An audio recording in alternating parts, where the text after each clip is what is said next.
Le téléphone portable, smartphone et tous les autres appareils électroniques nous sont très utiles au quotidien. Risque de courbature, de fatigue générale, d'insomnie, de faiblesse sexuelle, de surdité ou de cécité, des AVC, les charges électromagnétiques des téléphones portables, smartphones ou tout autre appareil électronique sont très dangereuses pour la santé et peuvent vous conduire à la mort. Utilisez désormais les autocollants anti-radiation GIA pour protéger et préserver votre vie. Les amis, faites comme moi, Gégé Lapino, en adoptant DMA GIA. Les grandes contradictions. Les grandes contradictions, une émission de décryptage de l'actualité nationale et internationale avec Shamsdine Badaro, Gaspard Adjamossi et Achille Wusso. Les grandes contradictions, c'est tous les vendredis sur Guérite TV Monde.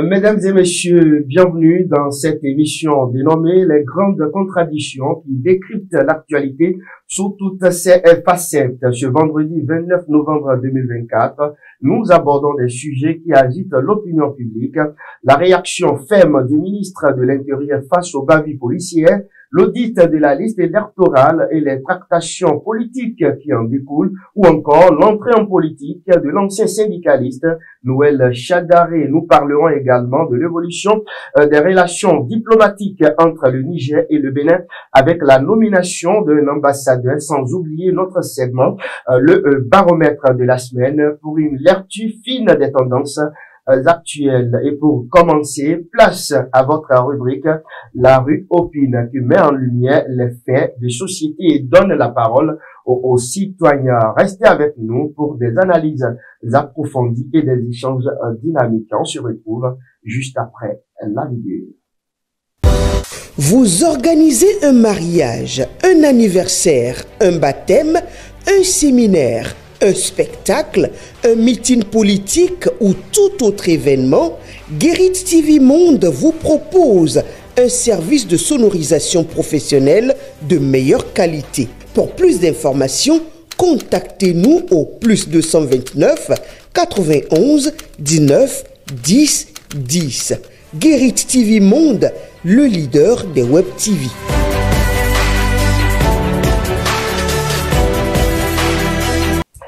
Mas Gaspard Adjamossi, bonsoir. Bonsoir, Shamsdine Badaro. Achille Wusso, bonsoir. Bonsoir, Shamsdine Badaro. Comment se porte, ou comment se passe votre vendredi, Achille? Ça va.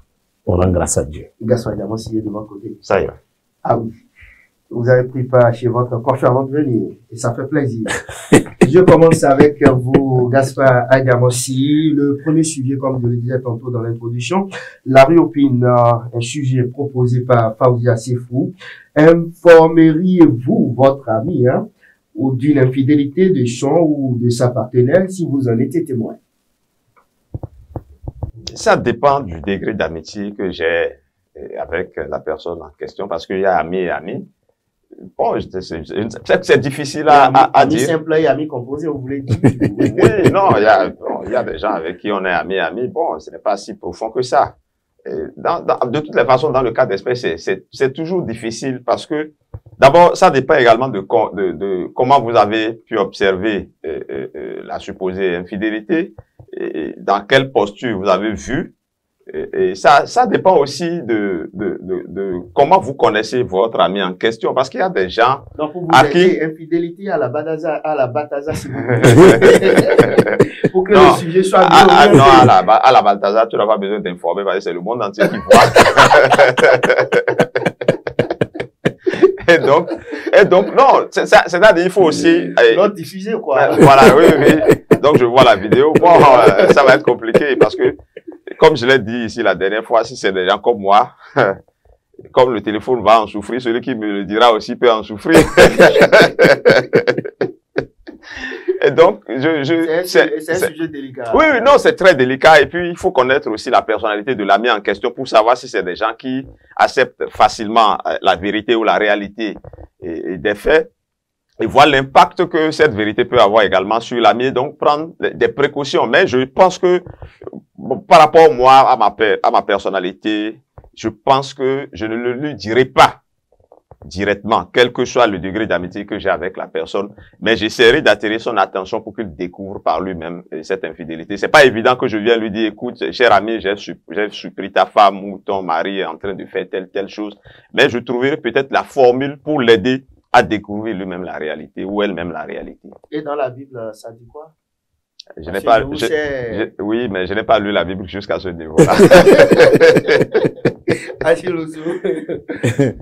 Oui, c'est vrai que c'est un sujet assez délicat et je voudrais partager tout de suite l'analyse de Gaspard. Je crois que elle est sage en disant que ce serait difficile donc de dire comme ça à l'ami que on a surpris sa femme ou je crois ou son mari en train donc de le tromper ou de la tromper. C'est difficile. Et puisque c'est difficile, il faut trouver la forme, il faut trouver la manière, des indices pour peut-être le mettre sur la piste. Parce que en termes d'infidélité, ça ne se fait pas une seule fois. Et donc, je crois que on peut vraiment l'aider en tant qu'ami à découvrir par lui-même ce qui ne va pas. Mais on ne devrait pas totalement se taire sur la chose. Parce que c'est une question de conscience. On aura la conscience gênée si, quel que soit le degré d'amitié, on aura la conscience gênée si on est porteur donc d'une telle information et que on la livrait pas. Et donc, par rapport à ça, je crois que d'abord, ce sera difficile d'apporter la preuve d'une infidélité. Je crois que ça ne court pas les rues. Sauf si, comme vous l'avez dit tout à l'heure, on avait la chance que ce dernier ou cette dernière dans ces relations-là autorise que cela soit filmé, que cela qu'on appelle diffusé, non mais échappe un jour donc à leur confidentialité ou à leur complicité. Et donc c'est dans ce seul cas de figure que on peut peut-être avoir la preuve, parce que lorsque vous voulez en informer votre ami, il faut donc avoir des indices qui ne trompent pas. Et donc, le seul indice qui peut vraiment vous permettre de le faire, c'est peut-être d'enregistrer. Et je ne sais pas si c'est une première, deuxième, troisième fois pour que vous preniez déjà les dispositions pour l'enregistrement. Et l'autre chose, la loi interdit aussi donc de manipuler comment vous les appelez, les quoi personnels, les données à caractère personnel, et donc on ne serait pas autorisé donc à aller faire quelque chose comme ça. Donc je crois, et c'est pourquoi je disais que Gaspard a tranché la question tout à l'heure en disant qu'il faut trouver la formule donc pour en informer. Ah mais Gaspard, aussi, qu'on constate, il y a ceux-là qu'on appelle en crise des papatos. Ils sont souvent pas gênés pour donner, pour une telle information. Même quand ils ne voient rien, ils disent qu'ils ont vu. C'est pour ça que vous les appelez. Ils peuvent même en inventer, quoi. Et donc, ceux-là, ils vont te dire même ce qu'ils n'ont pas vu. Et donc, si eux le voient, il faut savoir qu'ils vont le dire, même exagérer la situation pour pouvoir informer la personne en question. Et donc, de toutes les façons, comme je l'ai dit, c'est des choses qu'il faut prendre avec mesure et savoir comment. Parce que parfois, vous savez, vous pouvez informer et devenir l'ennemi du couple, ou bien devenir l'ennemi ou l'adversaire de celui que vous informez parce qu'il va peut-être mal prendre, ou bien, voilà, l'ennemi du couple, finalement. La femme arrive à convaincre le mari et il finira par te dire, mais qu'est-ce qui te concerne? La femme arrive même à dire à son mari que c'est pas si mal dragué. Voilà. Donc, c'est pour ça qu'il faut, très vite. Ouais, c'est pour ça qu'il faut savoir gérer ces genres de situations. Donc, c'est une éducation très intelligente, c'est ça. Non, elles sont intelligentes surtout dans le mal. Quand c'est dans ces situations-là, elles sont très intelligentes, habiles donc à manipuler. Bon, moi je n'ai pas souvent. Souvent on a tendance, c'est peut-être parce que nous sommes tous des hommes, on a tendance souvent à retourner les sujets vers les femmes. Il faut rééquilibrer en disant aussi que le cas peut être le cas d'un homme. Non, mais comment vous allez accuser un homme d'infidélité? Ça veut dire quoi? Ça veut dire quoi? Je vous ai déjà dit, c'est la dernière fois que l'infidélité qui gêne, c'est l'infidélité de la femme. Non. Vous ne pouvez pas. Comment? Non. Ah bon? Et ça, c'est du deux poids, deux mesures. Non, mais ce qui est sûr. Venant de quelqu'un qui s'est marié à l'église et devant. Être marié à l'église. Et à l'état civil, je trouve que c'est quand même un peu osé de dire ce genre de choses publiquement. Non, non, ce n'est pas que nous encourageons. Ce n'est pas que nous encourageons les gens à être infidèles. Mais je dis. Comment vous vous mariez devant Dieu et devant un maire? Et revenez, non seulement, non, il revient carrément à l'ancien temps où tu pouvais avoir 1001 femmes, alors que... Non, mais le mariage est un engagement. Un engagement entre plusieurs personnes, vous voulez dire? Non, le mariage est un engagement. Entre. Bon, en tout cas, le mariage est un engagement. On doit le surveiller. Voilà, non, j'espère que madame nous écoute. Comment ça nous échappe? Bon, voilà. Non, sur toi, madame. Bonsoir. Ce qui est sûr, je vous ai déjà dit ici le vendredi dernier que je suis très fidèle. Ah oui? Je suis sérieux. Et vous enseignez l'infidélité. C'est quand même terrible. Bon, en tout cas. C'est quand même un sujet. C'est assez délicat, tout à fait. Et voilà, ce qui est sûr, le monde évolue avec l'infidélité au jour le jour. Hein. Que ça soit en couple, que ça soit un peu partout. Voilà. Oui. C'est des faits de société. Malheureusement. On va parler politique à présent à Chiroussou. Je reste avec vous. Bavure policière. Le ministre Alassane Seydou est fâché. Ah oui, et je crois que il a bien fait de parler. Et c'est vrai que on dira enfin, hein, mais bon, aussi comme on le dit, il n'est jamais trop tard pour bien faire. Je crois que pour avoir réagi dans cette situation-là, le ministre a bien fait parce que ce n'est pas pour la première fois. Nous avons donc déjà assisté à une scène aussi horrible, toujours dans le septentrion. Je crois que c'était du côté de Natitengou, où des policiers avaient bastonné sauvagement un usager de la route. Et je crois que déjà dans cette situation, le ministre devrait réagir. Mais bon, on comprendra qu'il a laissé la responsabilité au DGPN pour gérer. Et donc, peut-être que c'est ce qui a été fait. Mais ici, sa réaction a été une réaction qui vient calmer un peu les ardeurs, parce que je crois que c'est à la portée, à la hauteur même donc de l'acte qui a été commis. Et donc, je crois aussi que il devrait aller un peu loin, parce que je constate que malheureusement il a pris l'effet pour la cause. La cause pour moi, c'est les infractions à tout vent qu'on a créées et qui ont permis aujourd'hui aux policiers donc de faire tout ce qu'ils veulent. Ce n'est plus le port de casque qui est l'infraction. Ce n'est plus plusieurs passagers sur une moto qui est l'infraction. Ils ont créé même, la police au Bénin a créé même son code de la route. Qu'est-ce que vous voulez dire? Mais écoutez, vous êtes sur une piste à moto, on vous dit que vous n'avez pas respecté la piste cyclable.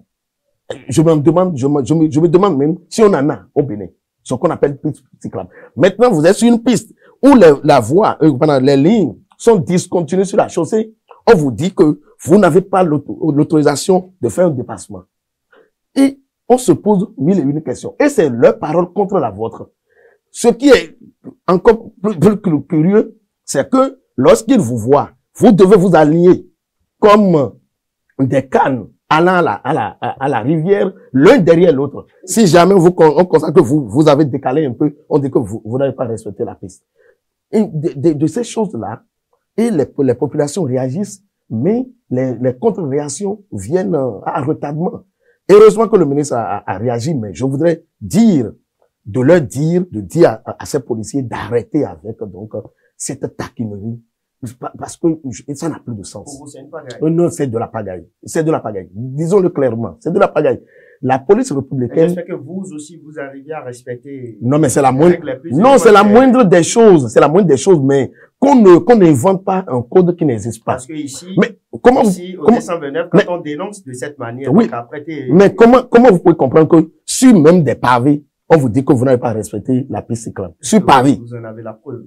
Non, mais écoutez, si vous voulez, allez entre l'entrée d'Agara, le relais, et le carrefour Pétoukwemene là, amenez votre caméra. Un de ces jours où la police est sur la voie pour les choses. Vous constatez, il y a même des pavés qui sont déjà enlevés et c'est là que nos flics viennent rester. Et gare à vous si vous ne passez pas dans le trou et que vous contrôlez le trou. Quand vous contrôlez le trou... Ça, c'est un autre constat. Non, on ira vérifier. Je crois que vous pouvez le faire et je crois que nous n'avons pas intérêt à venir dire de n'importe quoi ici sur la police qui devrait donc assurer notre sécurité et que nous devrions accompagner lorsque nous-mêmes, citoyens, nous ne respectons pas les principes les plus élémentaires auxquels on nous appelle pour notre sécurité. C'est pour notre sécurité. Mais ce qui se passe, c'est que la police a profité donc de l'occasion pour donc mettre donc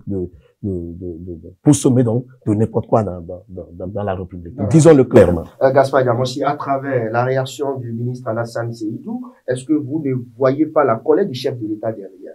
Parce que quand un ministre parle, ça engage quand même l'exécutif.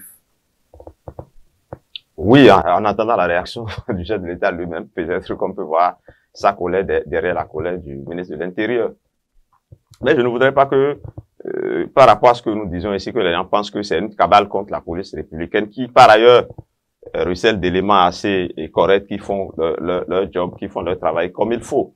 Mais vous savez, moi j'ai souvent tendance à dire quand il y a des répressions par rapport aux infractions qui commencent chez nous, de façon parfois abusive, je dis, mais souvent, quand il n'y a pas mort d'homme, il n'y a pas d'alerte, on n'arrête pas.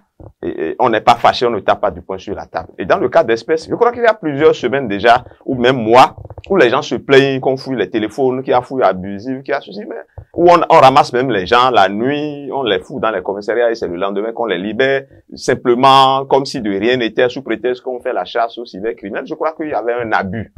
On a attendu que l'abus arrive. Pour les casques, c'est presque la même chose. Quand on a commencé la répression tous azimuts, il a fallu que quelqu'un meure, que des gens commencent pas à mourir pour qu'on assouplisse un peu la chose. Je crois que c'est ça qui est dramatique chez nous. Il faut pas attendre d'aller à ces extrémités avant d'arrêter des choses. Et parfois, on a beaucoup de jeunes frères qui sont policiers, mais finalement, ils sont devenus nos parents et nos correcteurs parce qu'on leur a remis un bâton. Moi, je pense qu'il faut qu'on il faut qu'on leur arrache ce bâton-là et qu'on leur laisse le siffler simplement. S'il y a pas, si ce n'est pas, ils sont ponos, hein, si ce n'est pas, non, écoutez, si ce n'est pas une opération de maintien de l'ordre, et que c'est juste par rapport à la régulation de la circulation et autres, non, on n'a pas besoin, ou bien on peut, parfois, ils peuvent être menacés dans leur job, mais ailleurs, c'est des outils pour neutraliser rapidement, pas pour frapper à mort qu'on leur laisse. Donc, je crois que les questions de bâton qu'on leur donne, c'est pas souvent bien. Et quand vous êtes en infraction, ça ne veut pas dire que vous êtes un hors-la-loi et qu'on doit vous frapper à mort. Il y a quand même, on peut vous arraisonner, vous emmener au faire ce qu'on doit faire normalement. Mais malheureusement, il y a vraiment de l'abus de ce côté-là et je pense qu'il faut qu'on essaie d'arrêter un peu. Et c'est c'est de façon normale que le ministre a tapé du poing sur la table. Moi, je ne trouve pas sa réaction pas suffisante parce que je crois que les fautifs, les sanctions qui sont annoncées sont quand même suffisamment graves par rapport à ce qui est fait. Malheureusement, ça ne va pas ramener Faisal à la vie, mais je crois que ça va décourager ces genres de pratiques. Et par ailleurs, les patrons, les supérieurs aussi, qui envoient ces jeunes-là ou ces policiers-là dans la rue, à la recherche de quoi je ne sais, et surtout à ces heures-là. Comment pour la sécurité des personnes et des biens, vous tuez encore des gens qui ne sont pas des malfrats. Je crois que pour ce qu'on a, c'est vrai qu'on n'a pas tout ce qu'il faut, mais par rapport au fait que nous avons, le jeune Faisal ne constitue aucun danger pour ces policiers-là. Il n'était pas armé à ce que je sache. Donc, qu'est-ce qui peut amener à ce que cette situation-là subsiste? Je crois que la police doit éduquer les citoyens, doit essayer de faire respecter l'ordre, mais pas de la manière que nous avons constaté là. Et je crois que les brebis galeuses, dans ce cas d'espèce, comme le ministre l'a dit, doivent être extirpés des rangs de la police républicaine. Deuxième sujet, je reste toujours avec vous, Mas Gaspard Diamossi. Audit de la liste électorale, les démocrates entament des discussions avec les autres partis politiques, mais l'UP, le Renouveau et le Bloc républicain ne sont pas en phase avec le parti que dirige Bonilla. Bon, je ne sais pas. Je ne sais pas ce qui motive ce pèlerinage du parti, les démocrates. Parce que je crois que quand ils avaient été reçus par le président de la République, qui leur a donné des garanties par rapport à l'audit du fichier électoral, il leur a dit de commettre des experts pour qu'ils puissent venir auditer la liste qui est le fichier électoral. Mais je crois qu'ils ont commencé par aller voir les partis politiques. Je ne sais pas si c'est un jeu de dupes. Mais à chaque fois, j'ai entendu l'Union progressiste, le renouveau, après leur départ, dire non, nous on n'est pas dans cette dynamique-là, on ne veut pas violer la Constitution. Tête donc au chef de l'État. Bon, est-ce que c'est le contexte, est-ce que c'est ce que le chef de l'État a voulu que les démocrates veulent? Le chef de l'État est favorable à l'audit. Oui, mais il a dit qu'on mettait des experts pour que la liste soit auditée. Il n'a pas dit allez voir les UP, allez voir les blocs républicains, allez voir Moël Bénin. C'est vrai que pour un fichier, pour une élection qui vient là, il faut quand même travailler, tous les partis politiques à travailler pour qu'on ait un fichier électoral qui ne souffre pas de contestation, une liste électorale qui ne souffre pas de contestation. Et donc, je ne sais pas si le tour qu'ils font là, ça va permettre de résoudre quelque chose. Et si l'Union progressiste, le renouveau et le bloc républicain ne sont pas d'accord par rapport à l'audit visé, je ne suis pas sûr qu'on puisse aller quelque part. Et si, vous avez dit tout à l'heure que UP, Renouveau et Bloc républicain sont en train de vouloir désobéir au chef de l'État. Mais qui vous dit que ce qu'ils disent là, c'est pas le chef de l'État qui le dit indirectement? Donc c'est un jeu selon vous. Non, je n'ai pas dit ça. J'ai dit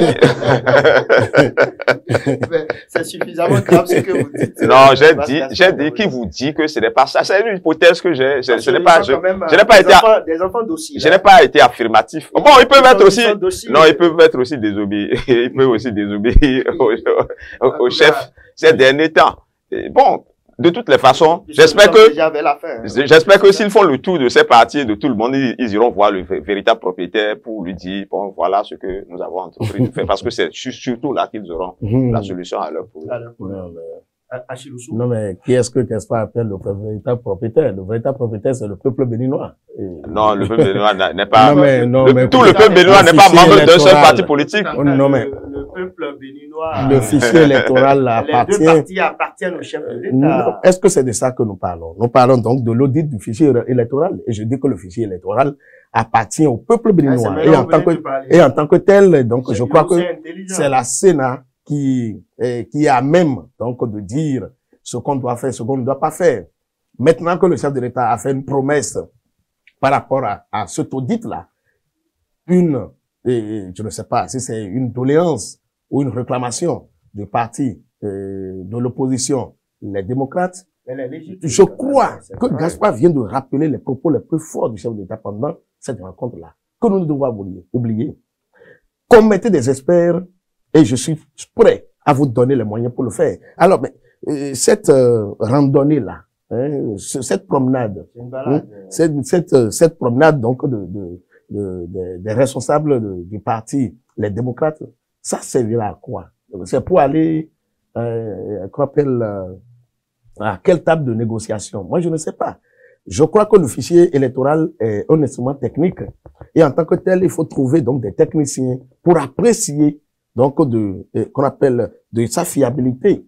Et donc, par rapport à ça, je crois que les responsables de l'UP, qu'est-ce que je raconte, les responsables du parti, les démocrates, auraient intérêt, donc, à aller trouver des experts capables, donc, de leur produire des informations qui, maintenant, peuvent leur permettre, donc, d'attaquer le chef de l'État, ou peut-être avec les partis qui le soutiennent. Moi, je crois qu'il n'avait rien à aller voir au siège de l'UP, le Renouveau, ou au siège donc du parti Bloc républicain. Rien. Et donc, moi je ne voudrais pas il fasse de la diversion dans cette demande accordée. Et donc je crois, si le ministre a déjà appelé le parti qu'on appelle le cadre de concertation pour donner son accord de principe, il revient maintenant aux partis, les démocrates ou les partis constituant donc ce cadre de concertation, de se donner les moyens techniques pour aller vérifier donc la fiabilité de ce dossier. Achille Ossou, Noël Chadari, ancien responsable syndical, entre officiellement en politique et adhère à l'UP Le Renouveau. Selon Matin Libre, ça ne passe pas dans l'opinion. Oui, mais ça ne passera pas pour une chose. Ça ne passera pas parce que on a connu Monsieur Noël Chadari sous la casquette donc de résistant, de défenseur des droits des travailleurs, donc de résistants à l'État ou à tous ceux qui ont géré donc la chose publique. Et je crois que jusqu'à un passé récent, il a encore joué ce rôle-là. Il est allé à la retraite il n'y a pas longtemps. Et c'est peut-être là que ça gêne un peu, qu'il ne s'est pas donné le temps de se reposer, peut-être un peu, avant donc de changer de casquette. Et puisque, oui, mais avoir envie d'aller à l'Assemblée nationale, c'est son droit le plus absolu. Ce n'est pas parce qu'il est, qu'on appelle syndicaliste, qu'il n'a pas le droit d'aller faire de la politique. Et ce n'est pas parce qu'il est syndicaliste qu'il n'a pas le droit donc de s'affilier à un parti. Et surtout qu'il a fini de ce côté-là. Il a déposé le tablier. Il peut donc changer de vie. Seulement qu'il est peut-être allé un peu trop vite. C'est peut-être ce qu'on peut lui reprocher. Il est allé un peu trop vite. Oui, mais j'ai dit, mais il est non, mais il est allé à la retraite il n'y a pas longtemps. Et donc, dans la tête de tout le monde, c'est encore le syndicaliste, le défenseur des droits des travailleurs que nous voyons là. Et donc, que tout de suite, surtout que contre le régime en place, il a pris des positions il n'y a pas longtemps pour défendre encore les droits des travailleurs. Et donc, que ce régime soit encore en place et qu'il change de casquette de syndicaliste, donc de résistant à ce régime, au soutien de ce même régime, je crois que c'est ce qui gêne. Sinon, c'est un citoyen comme tout le monde et il a le droit donc de jouir de il devait jouir de ses droits civiques et je crois que en se reconvertissant en politique, on ne devrait pas le lui reprocher, seulement que le timing a été mal calculé. Gaspard Diamansi, il faut vivre longtemps et voir une chose de son contraire. Non. Selon le développement des H. Non, il n'y a pas d'une chose de son contraire. En tout cas, à mon avis, à ce sujet-là, je ne voudrais pas qu'on perçoive les syndicalistes, je n'en suis pas un, comme des gens qui sont opposés à un régime. Le syndicaliste, c'est celui qui défend les intérêts de ces syndiqués, des travailleurs qui sont membres de son syndicat. Et donc, il peut agir mais c'est pas de la politique, c'est la défense des intérêts. Et un syndicaliste, être syndicaliste n'est pas antinomique de faire de la politique. Tu peux être syndicaliste et faire de la politique. La preuve, Jacques Ayadi est un syndicaliste célèbre. Il a créé son parti politique. Et Noël Chagari n'avait pas besoin forcément d'aller à la retraite avant d'adhérer à un parti politique. La preuve, nos amis communistes, le père à son âme, les Gaston Adjoa et autres, ne se cachent pas d'être membre du Parti communiste du Bénin et autres. Et donc, ce n'est pas... Moi, je me dis, mais c'est la publicité faite autour, justement, de l'adhésion de l'ancien syndicaliste à l'Union progressiste, le renouveau. Je dis, mais oui, pourquoi toute cette publicité-là autour? J'espère que le jour où je vais adhérer aussi à un parti politique, que je vais bénéficier de cette publicité-là pour montrer comment... À l'Assemblée, c'est pas... Non, c'est pas... Non, entrer en politique, ce n'est pas... Entrer en politique, ça ne veut pas dire que c'est un boulevard pour aller à l'Assemblée nationale. Il peut être maire, il peut être nommé, il y a beaucoup de choses qui peuvent lui arriver. Mais entrer en politique avec la scène que nous avons constatée, avec le déplacement même du président du parti et d'un ensemble de personnalités, j'ai comme l'impression que on se dit, mais c'est un gros poisson qu'on a pêché. Mais de là à penser que Noël Chagari va descendre dans l'arène politique avec tous ces syndiqués-là, c'est un pas qu'il ne faut pas franchir. Non, son fief en réalité. Moi, je n'en sais. Son fief, ce sont les enseignants, ce sont ces syndiqués.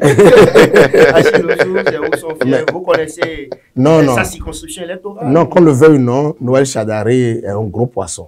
Un gros poisson. Il va t'amener peut-être parce que, qu'on le veuille ou non, il a occupé les responsabilités les plus élevées en ce qui concerne la défense des droits des travailleurs. Donc, secrétaire général national, donc de confédération. Et donc, en tant que tel, je crois que c'est un leader d'opinion. En fait, ici, c'est ça qui compte. C'est quelqu'un qui peut parler, et c'est quelqu'un qui peut avoir du monde derrière parce que qu'on appelle travailleurs, et pour lesquels il a eu à faire des choses, vont certainement le faire le retour de la manivelle. Et donc, je crois que c'est par rapport à ça qu'il faut le voir. Selon vous, en politique, au décembre 29? Non, mais ce qui est sûr, c'est important. Il faut compter avec ça. Et donc, maintenant, Noël Chagari, c'est aussi une famille, c'est aussi des amis. Hein, et tout ça là, je crois que ce n'est pas petit. Et donc, parlant de son fief, bon, avec le temps, parce que le fief, ça peut être là où vous êtes né, et comme ça peut être là où vous avez construit. Donc, je ne sais pas pour le moment, est-ce que c'est à Cotonou ou bien dans les environs de Calavi qui veut développer ses activités politiques ou bien veut retourner dans son village. Nous allons attendre donc de voir quand il va venir sur le terrain pour travailler, on verra donc où est-ce que effectivement il a installé sa base. Gaspard Diamossi, le Niger nomme finalement un ambassadeur au Bénin. Très rapidement, nous sommes pratiquement à la fin de l'émission. Oui, bon, le Bénin a nommé finalement, le Niger aussi a nommé finalement.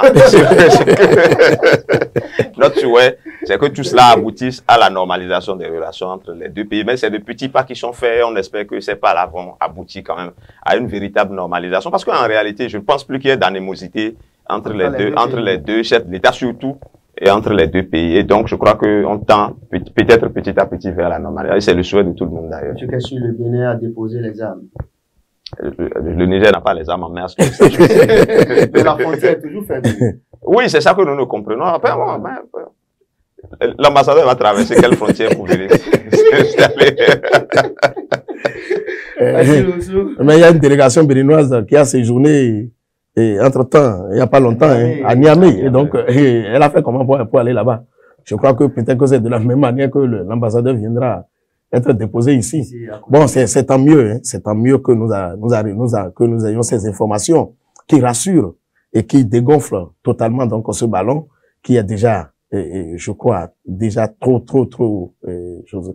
Et donc, je crois que il faut le dégonfler totalement. Je crois que il faut ramener qu'on appelle les relations à la normale entre les deux pays. Il faut permettre donc aux citoyens de circuler normalement, d'aller chercher qu'on appelle de quoi vivre de part et d'autre. Et je crois que les deux pays ont intérêt donc à arriver à ce dégel total. Le baromètre de la semaine, la dernière rubrique, bien évidemment, qui monte chez vous? Qui monte, je voudrais dire le Niger. Le Niger pour cette information. Donc, que, enfin, un nouvel ambassadeur a été nommé pour continuer les relations diplomatiques avec le Bénin. Le Bénin qui descend? Qui descend, je voudrais dire les démocrates. Les démocrates. Merci. Pour leur promenade. C'est définitivement terminé. Gaspard Diamossi, qui monte chez vous? Et qui monte, je pense que je vais faire monter le ministre de l'Intérieur parce qu'il n'a pas eu froid aux yeux pour dire la vérité aux policiers, surtout à la hiérarchie policière qui doit former et discipliner les policiers. Et je reste dans le même domaine pour faire descendre les policiers parce que pour ces genres de bavures-là, ce n'est pas admissible. Il faut que la police républicaine se discipline. Surtout quelques éléments, je ne dis pas toute la police républicaine. Donc, ces éléments-là, on va les mettre en bas. Le ministre monte, les éléments descendent. Merci beaucoup, les gars. C'est définitivement terminé pour ce numéro de votre émission, Les Grandes Contradictions, pour le compte de ce vendredi 29 novembre 2024. Le dernier numéro de ce mois, donc. On se retrouve le mois prochain, en décembre, pour le premier numéro. Hein, voilà. Merci et à très bientôt. Au revoir. Avec Shamsdine Badaro, Gaspard Diamossi et Les Grandes Contradictions. Les Grandes Contradictions, une émission de décryptage de l'actualité nationale et internationale avec Shamsdine Badaro, Gaspard Diamossi et Achille Wusso. Les Grandes Contradictions, c'est tous les vendredis sur Guérite TV Monde.